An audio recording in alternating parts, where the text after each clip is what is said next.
നമസ്കാരം. വന്യജീവി സംരക്ഷണം കേരള ഭേദഗതി ബില്ലിലെ വിശദാംശങ്ങൾ പുറത്ത്. ജനവാസ മേഖലയിൽ ഇറങ്ങുന്ന ഏതെങ്കിലും വന്യമൃഗം ഒരാളെ ആക്രമിച്ചു പരിക്കേൽപ്പിച്ചാൽ ഉടൻ തന്നെ ആ വന്യമൃഗത്തെ കൊല്ലാൻ ഉത്തരവിടാൻ ചീഫ് വൈൽഡ് ലൈഫ് വാർഡന് അധികാരം നൽകുന്നതിനുള്ള കരട് ബില്ലിനാണ് മന്ത്രിസഭ അംഗീകാരം നൽകിയത്.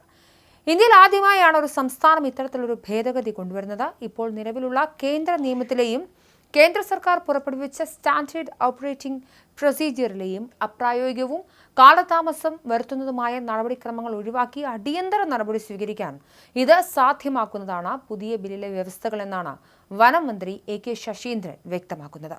എന്നാൽ സംരക്ഷിക്കപ്പെടേണ്ട ജീവികളെ സംരക്ഷിക്കുന്നതിന് നിയമപ്രകാരം തടസ്സമില്ല എന്നും മന്ത്രി പറഞ്ഞു. രണ്ടാം പിണറായി സർക്കാരിന്റെ കാലത്ത് 178 പേരാണ് ഇതുവരെ വന്യജീവി ആക്രമണത്തിൽ കൊല്ലപ്പെട്ടത്. മലയോര മേഖലയിൽ വ്യാപക പ്രതിഷേധം ഉയർന്നെങ്കിലും കേന്ദ്ര നിയമത്തിലെ നൂലാമാലകൾ നിരത്തി കൈകഴുകുകയാണ് സർക്കാർ ചെയ്തത്. ലോക്സഭാ തെരഞ്ഞെടുപ്പിലെ തിരിച്ചടിയോടെ സർക്കാർ നിലപാട് മാറ്റി. പിന്നാലെ നാട്ടിലിറങ്ങുന്ന വന്യമൃഗങ്ങളെ കൊല്ലാൻ അനുവദിക്കണമെന്ന് ആവശ്യപ്പെട്ട EP ജയരാജൻ നയിച്ച കർഷക സംഘത്തിന്റെ മലയോര ജാഥ ഉണ്ടായി. അതിന്റെ തുടർച്ചയായാണ് നിയമത്തിലെ ഭേദഗതി. മനുഷ്യനെ കൊന്നാലും മൃഗത്തെ ക്യാമറ സ്ഥാപിച്ച് നിരീക്ഷിച്ച് ജീവന് ഭീഷണിയാകാത്ത തരത്തിൽ മയക്കുവെടി വെച്ച് പിടിച്ച് മറ്റൊരിടത്ത് വിടണം എന്നാണ് നിലവിലെ കേന്ദ്ര നിയമം. എന്നാൽ അത്തരം മൃഗങ്ങളെ വെടിവെച്ച് കൊല്ലാൻ വ്യവസ്ഥ ചെയ്യുന്നതാണ് പുതിയ ബില്ല്.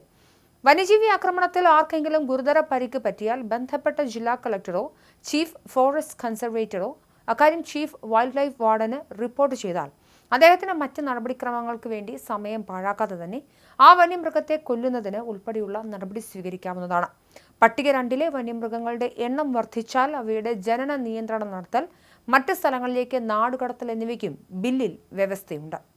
ഇങ്ങനെ ചെയ്യുന്നതിന് കേന്ദ്ര സർക്കാരിന്റെ അനുമതി വാങ്ങണമെന്ന വ്യവസ്ഥ പാലിക്കേണ്ടതില്ല.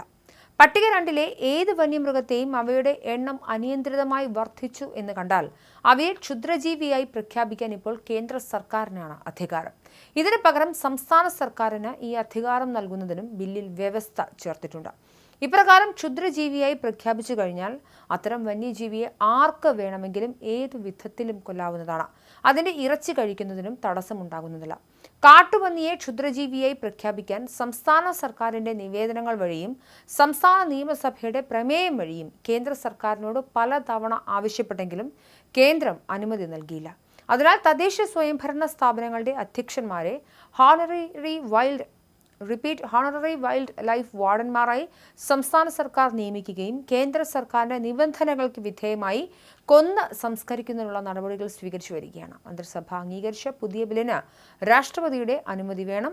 കേന്ദ്ര നിയമ ഭേദഗതിയായതുകൊണ്ടാണിത്. നാടൻ കുരങ്ങുകളെ പട്ടിക 1-ൽ നിന്നും പട്ടിക 2-ലേക്ക് മാറ്റുന്നതിനും ബില്ലിൽ വ്യവസ്ഥയുണ്ട്.